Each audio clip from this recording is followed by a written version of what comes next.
Hi, and welcome to Matt Holman Talks Mental Health, the podcast where I have the opportunity to sit down and chat to amazing humans about their journeys with mental health. For this episode, I'm so happy to introduce Brett to the conversation. Welcome, Brett. Hey, Matt, it's wonderful to be here. Appreciate the time and the opportunity. Oh, you're more than welcome. Lovely to see you again. So how do Brett and I know each other? So just very quickly, I'll do a brief introduction. I'll let Brett, you do the full introduction to who you are in a second. But Brett and I met last year in 2021 on April the 13th, actually, when we were prepping for a panel session for a travel related topic and subject discussion. I can't remember the discussion apart from it was just, sounds wrong, doesn't it? I can't remember the discussion. I remember the people in the discussion. I just can't remember all of the conversations. But anyway, never mind, because we'll no doubt go through some of those in this conversation itself. So Brett and I, we stayed in touch, which was fantastic. We connected, we follow each other in social media, on LinkedIn in particular, and it was just perfect to have the opportunity to sit down and talk about Brett's journey. So Brett, I'm going to throw it over to you. Welcome to the conversation. Tell everybody a little bit more about who you are and what you do. Yeah, absolutely. So I run a travel company for people with disabilities. It's called Brett Approved. And as part of the pandemic, it's kind of shifted what we do. So we used to organize, trips and help people with disabilities travel because I believe that travel is not frivolous, right? Going where you want, when you want, with the people you want, I think is a basic human right. And I also believe, Matt, that life is defined by experiences. So I want as many people as possible, regardless of where we may sit on the spectrum of physical ability. I want as many people as possible to be able to travel. Now, the pandemic has kind of very much put a halt to the travel side of things. So what I do now is I'm a consultant. So I help, big brands in and outside of hospitality market respectfully to people with disabilities, understand the market. We do a lot of training in terms of on the hospitality side on the hotel space in terms of, teaching frontline staff how to interact with folks with disabilities, what to say, what not to say. We kind of remove, the stigma of that. And then I do a lot of, much like yourself, do a lot of public speaking. So really big into diversity, equity, inclusion, and where accessibility and disability fits into that. So much like yourself, just an entrepreneur and just every day putting one foot in front of the other. I'd say I make it up as I go along, but obviously you're very professional and you know exactly what you're doing, right? So that's the important part. But brilliant stuff, Brett. Lovely to see you again, and of course to introduce you to the audience of this podcast. So brilliant stuff. As always, I ask a question, and the question leads into a story, and I hope you can tell us a story. But your journey with mental health. So there's reasons why you do what you do, of course, and there's the reason why you're passionate about the subject that you're involved with as well. So tell us a story. Give us a little bit of an insight into who you are, Brett. Yeah, I think really who I am is ever evolving, right? So we talked before we began recording that I'm 46 years old, you're 46 years old, and I think who I am at 46 is vastly different than who I was at 26. And one of the reasons I'm such a fan and supporter of the awesome work that you do is because when I was young, I grew up in a very rural environment in the Midwest in the United States in Ohio. And, we didn't talk about, diversity, equity, inclusion. We didn't talk about, having a disability and what that meant. There really weren't a ton of kids when I was going to school. There were a couple, but really not a lot of kids who were like me, who used a manual wheelchair to navigate the world or who used Lobstrand crutches to walk. I use a manual wheelchair for stamina reasons. Because I just don't have the stamina that I need to get around. So when I was a kid, I was just always trying to fit in with my able-bodied, counterparts and friends. And I never really thought about, the challenges that I face. And it hasn't been until, kind of the last several years, even starting Brett Approved. We started Brett Approved in mid 2012, really got going in earnest in 2013. And that's really when I started to think about, myself and my own journey and began to feel comfortable, admitting to myself and other people that, what, I don't have all the answers. I'm not perfect. Having a disability is very challenging. When I talk to people about my challenges, able-bodied folks may say and have said, well, Brett, everybody has challenges. And I said, well, of course, and I want to be respectful of that. But having a physical disability just is an added layer of, shall we say, complexity. It doesn't mean that we're not going to have challenges at work. It means we're probably going to have more. It doesn't mean that we're not going to have challenges in relationships. It means we're probably going to have more. You know, a big challenge for me and my wife, unfortunately, my wife's able-bodied, but big challenge for us, Matt, is to make sure that she's not my caregiver, right? To make sure that she is, in fact, my wife. Yeah. And so there's just an added layer of complexity with disability. And it's just, it's wonderful to be in a place in time, societally speaking, where, you know, you and I can have an open and honest conversation. And there was a time in my life where people would say, Brett, you know what, man, you're sharp, you're a go-getter, you know, you're in corporate America, you're doing all this great stuff. I have a background in crisis communications and journalism and all that. And they would say to me, Matt, they would say, man, I don't even see your disability. And for the longest time, I took that as a compliment. But as I matured, I started to think, well, wait a minute. I don't define myself by my disability, but if you don't see it, you know, you're kind of glossing over a big part of me and what makes me me. And so I've, you know, people who've said that to me in the past, I've kind of circled back with them in a very, very loving way, respectful way, and said, hey, I want to talk about why you said that and how I feel about that now. Right. And, you know, I think with the work that we do, it can sometimes, you know, one of the things I guard against, shall we say, is compassion fatigue, right? So I want to make sure that I always put my best foot forward, that I always give people the love and respect that they need. But that can be challenging, right? Because the world we live in, unfortunately, is a very complex place. So what I think is critically important when I speak, and I tell people this, is like, you know, thank you for examining life from my perspective. And I want to make sure that I hit home, that I'm human, that I give a lot of myself, and that I kind of cut through some of that, you know, compassion fatigue, and that I make sure that I'm aware of that on my end. And because everybody's journey is different, right? I mean, we all come to things in a different way. And, you know, if we're lucky and we're self-aware, the experiences that we have will lead to wisdom, right? And my goal is that I hope that I'm more enlightened and better at what I do, and a better husband and friend and brother and son at 56 than I was at 46. Or to put it in more relatable terms, you know, tomorrow than I was today, right? I mean, I don't know, buddy. Life is a forward-moving endeavor, right? So we can lament yesterday, but we can't go back. No. But we can learn from it. And you know, some days I do a better job than others. That's one thing I want to get across to your audience here, is that, you know, I'm not perfect. You know, I make a lot of mistakes, but I desperately try to learn from them. And, you know, I just look at, you know, my own personal journey, you know, growing up in rural Ohio. You know, my mom's side of the family owns a very successful farm. And so, you know, I was raised to get up early and no, you know, my disability didn't matter. I was going to work on the farm and earn a paycheck and learn what it meant to work hard. And so I look at that background and everything that I've been able to accomplish, and I can tell you, I wouldn't be the man I am without the experiences I've had. But like I said, you know, if I don't learn from it and share what I've learned with other people, I mean, I honestly believe that knowledge is useless unless you share it. So I try to be as open and honest and transparent and share as much as possible. So that's kind of a little bit about me in a nutshell. Brilliant. No, I appreciate that, and thank you for sharing that as well, and some fascinating insights into there too, and around your whole journey and your experience.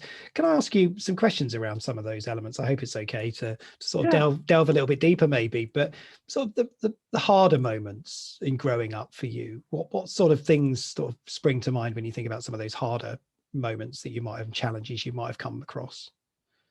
Well, I mean, I think, you know, disability is very difficult, and it takes, because you know, especially, you know, I have cerebral palsy, which in layman's terms essentially means that my brain was damaged either during birth or immediately after. They don't really know how, because back in 1975, when you and I showed up on the planet, like they weren't really, they didn't think about stuff like that. But I've known, you know, being a wheelchair user and using loft-strand crutches, as I mentioned a moment ago, I've known always that I've been different, right? And when you're a kid, at least in my experience, all you want to do is fit in. And, there was no getting around the fact that I got around differently than 99% of my peers. And so the toughest thing for me growing up is I was in a big family with lots of cousins, and they're all very athletic, and they all played what we call here in the States soccer, what you would call football. They all played American football. And so the toughest part for me being a kid was I just wanted to do that and be a part of that, and I just couldn't do it. And I talk quite often to kids with disabilities today.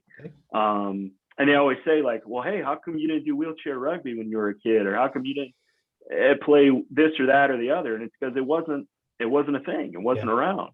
And so I think the toughest part for me about growing up was that I was confronted every day with just how different I was.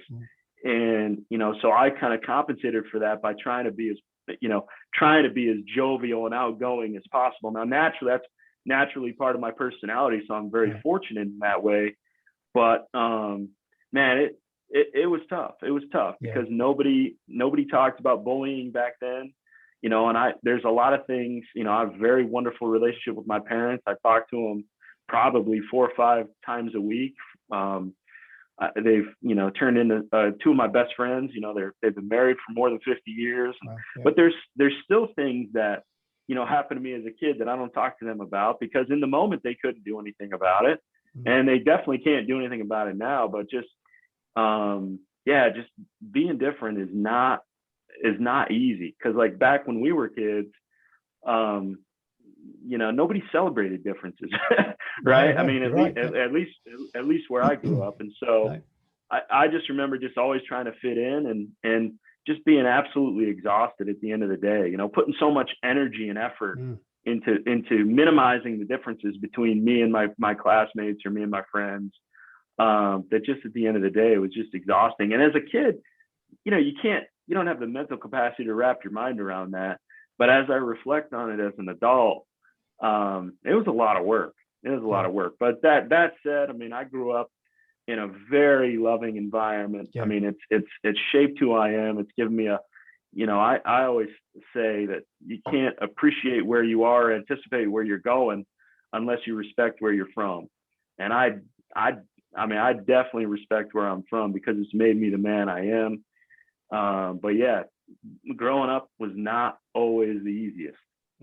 No, and I can hear that, and then power to you. I think I think you've got a fascinating outlook on the way that life, we go through life, and you're right. We can't go back and change the past. We can't change back those experiences, but we can try to improve ourselves every day. And I love that because I'm totally it must be something to do with 1975, right? It must have been a good vintage, I guess. Absolutely. For anybody that's listening from 1975, that's was obviously the best year for everybody to be born. So incredible stuff.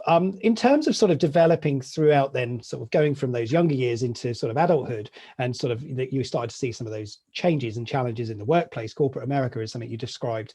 How did you feel at those points? So sort of you're probably more in tune with mental well-being at that point as well, were you? I'm guessing you were, but how was that?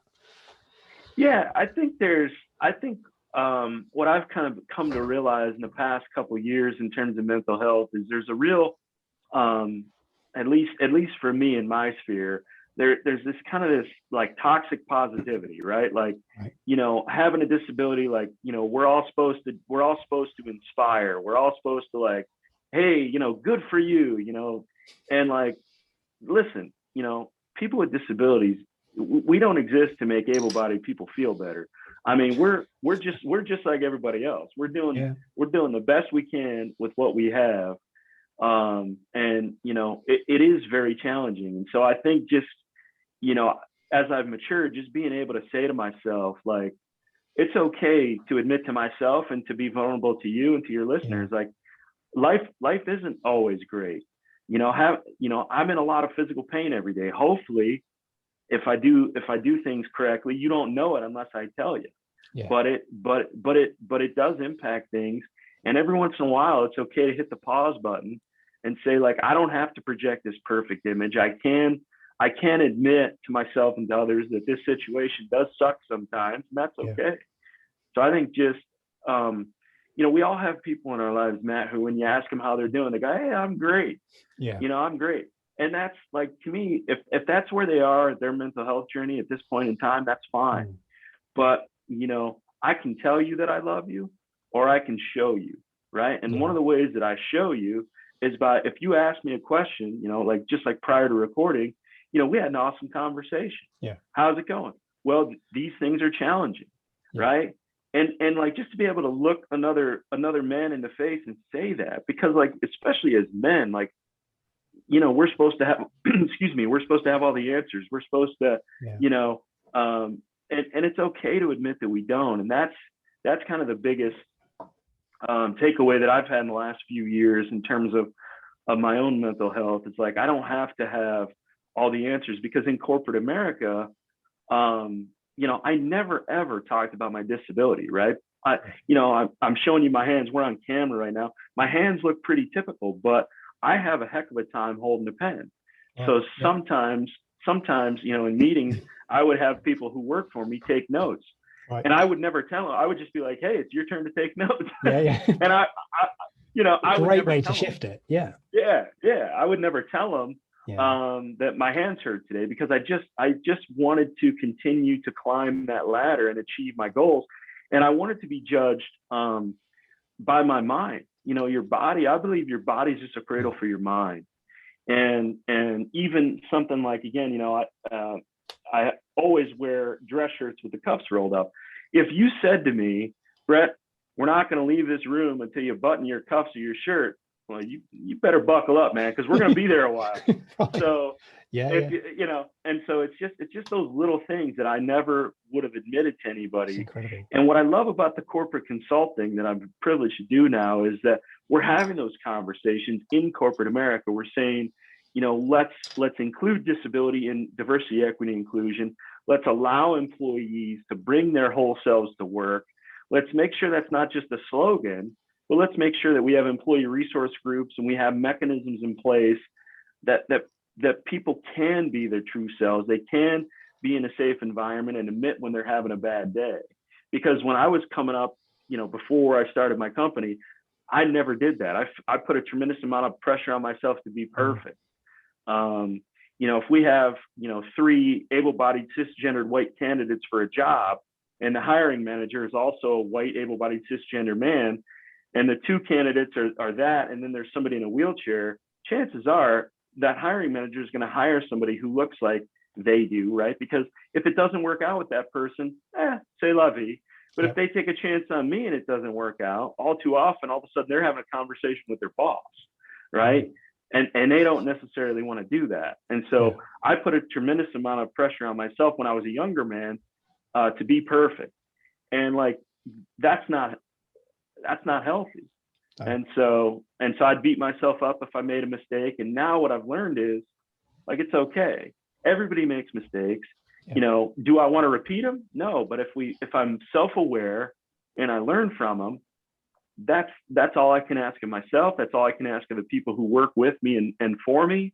Is just let's not be scared to make a mistake. It's all, because life's all about effort. I mean, I don't know. The worst failure in life, in my experience, is indecision. Because even if you make a wrong decision, or even if you make a mistake, you can't fix it until you acknowledge it. Yeah. So true. So true. Wow. It's fascinating. I'm really enjoying listening to your perspective as well, Brett. So appreciate that totally. I want to move towards sort of you creating your own business then out of everything that you were learning and experiencing and what you did, because I love this sort of Brett approved. It's a cracking concept. It's an excellent idea. I love the name. The name's brilliant. So what happened? Where was this sort of moment of, I need to do something and this is what I'm going to do? Where did that come from? Well, I was in corporate America for a long time, had a wonderful career, really enjoyed it, loved the people I worked with. But from time to time, I would travel for work. And it didn't matter if I booked a hotel reservation or if corporate travel booked a hotel, or my executive assistant, whoever. About 80% of the time, maybe even 90, if I went back and did the math, I would show up to the hotel where I had booked an accessible room, and I wouldn't get the room that I needed. And when you're traveling for leisure, like if I'm with some buddies from university or with my wife, whatever, if I don't have an opportunity to, if I'm taking a short weekend trip and I don't have an opportunity to shower, I don't get an accessible room, like that's less than ideal, but I'll figure it out.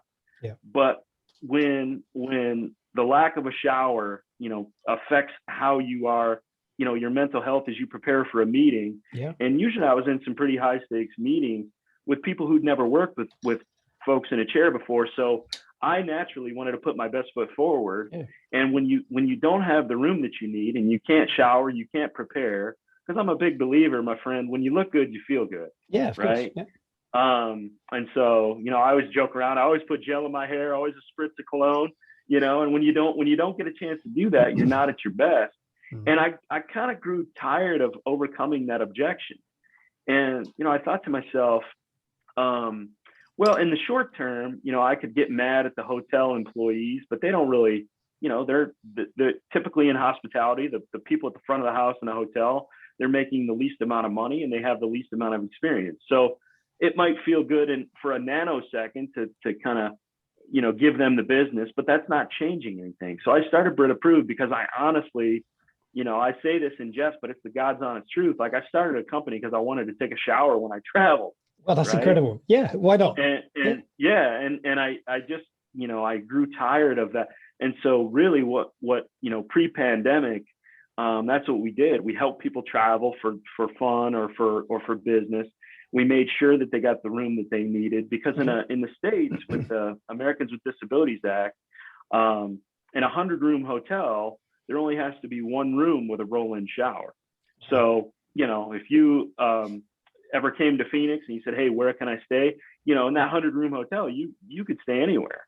I could only stay in the one room, right? So just making sure that the right people get the right rooms. Yeah.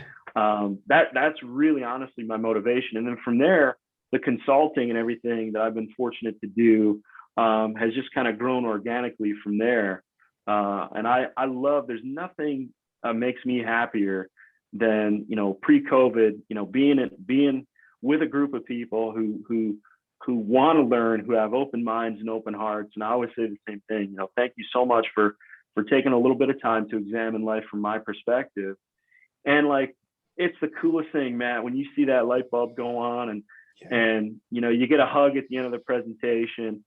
I mean, it's just awesome. So, being an entrepreneur and doing the things that I've done is exhausting. It's a lot of work, as you know. Yeah. But the payoff, I mean, it's like when you get a chance to really make a meaningful connection with somebody, I don't know, there's nothing better than that, because you're helping that person see things in a different way. Yeah. And that's gonna impact their lives not only in that moment but going forward. Yeah. Right. So that's kind of the journey. But again, to kind of bring it full circle, literally just wanted to make sure that I could get an accessible room when I needed one.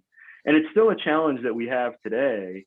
Not doing nearly as much traveling due to COVID, but I was recently in Atlanta visiting my nephew and his wife. He just got married and moved to Atlanta, and, rolled in, had a late flight on a Thursday night, rolled into the hotel and didn't have the room that I booked.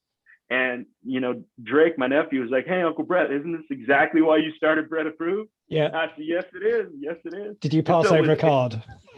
I did. To the hotel, yeah. I did. And in fact, that particular hotel was so inaccessible that they, on their own dime, they booked me in a sister property, which is exactly what happened, in 2011 before I even started the company. So in some ways it was sad because we haven't made the progress that I would like. Yeah. But in other ways, I was glad that Drake was there to see it, because, I wanted him to know that this is real and these are the things that I deal with when I travel. And it was a wonderful learning opportunity for both hotel staffs. Yeah. But sometimes, Matt, I talk about learning opportunities. I was at the grocery store not too long ago, maybe a few months ago, all masked up and fully vaccinated. So at the grocery store, and the woman at the checkout said, oh, how's your day going? And so we're having a nice conversation. She said, oh, it must be so great. And I said, well, what? I was kind of taken aback for a second. Right. She said, well, it must be great being in a wheelchair. And I was like, what? Wow. She said, yeah, because you get to be an inspiration to so many people. And I said, oh boy, I said, hey, I said, my friend, now I said, I know your heart's in the right place, but I got to tell you the truth. Being in a wheelchair is very, very difficult. Yeah. I wouldn't wish it on anybody. It's not easy. And I told her, I said, I don't exist to inspire you. All I'm trying to do is live my life. Now, if in the course of me living my life, you draw strength from that, that's great. Yeah. And more power to you, but it's not awesome. And I just, Wow. those type of interactions, they happen to me a lot. Right. So I tend to always have kind of these teachable moments with people, and I love it. But sometimes, Matt, I just want to go to the grocery store and not have to be emotionally vulnerable, right? Sometimes I just want to do my thing.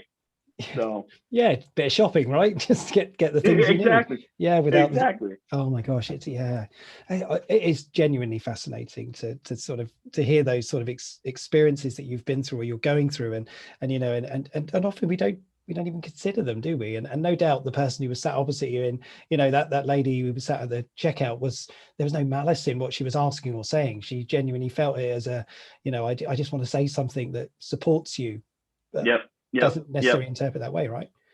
Yep. Yeah. No, her heart was definitely in the right place. Yeah. And we hugged afterward, and okay, cool. Everything was good. I mean, it was a distance hug. Yeah. But and I was, I've learned, in terms of my disability, when I was a younger man, I was in phenomenal shape, upper body wise. But unfortunately I've had a couple shoulder operations, and so can't lift weights anymore. But 20 years ago, if we'd have been friends at university and you'd have said, Brett, do you need any help? I said, brother, I got it. Yeah. And what I learned is, as we navigate through middle age, is like, sometimes it's okay to ask for help. And what I do as often as possible, even if I don't need help from someone, I will take it. If somebody says, hey, do you need help? I'll take it, because it allows me to have a dialogue. And what I've realized is that people, I believe, Matt, people intrinsically want to help. They just oftentimes don't know how. So if somebody asks me, hey, sir, or hey, Brett, do you need help? And I say no, then all of a sudden what that does is that, whether I realize it or not, I've kind of emotionally rejected them. And so the next time they see somebody with a disability who legitimately needs assistance, they're going to remember that. They put themselves out there. They asked me if I needed, and I said, so I always try to accept help and have, I can't tell you how many strangers I've met, and had wonderful conversations, because I just want, I want people to realize that while on the one hand, I said, people with disabilities don't exist to make able-bodied people feel better, I desperately want people to see my humanity. And that's why I named the company Brett Approved, because if you, society writ large, has never interacted with somebody with a disability, and you meet me for the first time at a conference, or your company hires me to speak, I want you to realize, hopefully, I'm a pretty cool, genuine guy. Yeah. Right. And break down those barriers. And so plus I thought it was a cool name. I love it. I want my own. I want my own approved one. Matt approved. Yeah. Matt, it works. It does. I love it. I really love it. I just think it's great. And again, it just, well, maybe I do need a Matt approved. I'm not necessarily approving the fact that you disclosed my age earlier, but you told everybody I was 46. I've been living the dream that I've been in my 30s for a very long time. Anyway, there we go. I guess the hair gives it away a little bit. We are coming right towards the end, Brett. It's like almost half an hour has passed us by in the blink of an eye. I'm going to pass it over to you in a moment, just to say, any final thoughts or words or things you want to encourage anybody that's listening to consider. But just want to say a huge thank you from me to you, really, Brett. It's been an absolute pleasure to listen to you talking about your journey and your stories. And of course, today's another day where we can do great things, and tomorrow comes when it arrives, of course. So brilliant stuff. So over to you. Any final thoughts?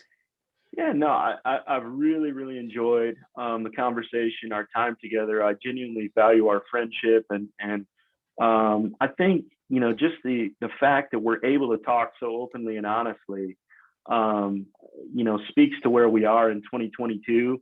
And I hope that, the momentum that you've experienced, the momentum that I've experienced, just in being comfortable and acknowledging, as I said, that you don't have to be perfect. I don't have to be perfect. And if there's anybody out there struggling with, coming to terms with their disability, physical or otherwise, you can reach me at Brett Approved. We do a lot of work in the travel space, but oftentimes it's before we stopped doing the travel stuff due to COVID. Our typical customer was a mom, and she typically had 3 kids, 2 of whom were able-bodied and 1 who had a disability, and she desperately wanted the child with a disability to have the same experiences. And so oftentimes they would contact me under the guise of travel. Well, what they really wanted was somebody to, as best as possible, to reassure them, because unfortunately, for a lot of folks, myself included, from time to time, having a disability can be very isolating. Yeah. I thought when I started Brett Approved, I thought, well, there are roughly 5.5 million people in the United States in wheelchairs. Who cares how we got there? But the disability community in the United States is very siloed. And so you can often feel very alone. And what I want people to know is you're not alone. And so if you're feeling down, shoot me an email. We'll set up a time to talk. And I don't have all the answers, but it's a privilege to listen to people, and it's a privilege to be able to be there as much as we can. And I think the world is a challenging place, and so the more we can lead with compassion, I think that's a sign of strength. So it's just been a really great time, Matt. Thank you so much. Oh, Brett, thank you so much. No, honestly, the pleasure's all been mine, because, it's a privilege to listen to people talking about their experiences and their journeys. And that's exactly what we've been through here today. And as Brett says to anybody that is listening, if you want to reach out to him, please feel free to do so. You'll be able to find his links and connections attached to this recording as well. So, Brett, just want to say huge thank you again. I wish you all the very best of luck, and good luck with 2022 and the journey beyond, eh? That sounds like a Star Trek sort of thing, doesn't it? I don't even know if we're Trekkies, but anyway, there we go. Maybe we are. We'll carry on that conversation after we finish recording this. Sounds great. So look after yourself, Brett, and all the best to you. Yeah. Likewise, Matt. Thank you. Cheers. Take care.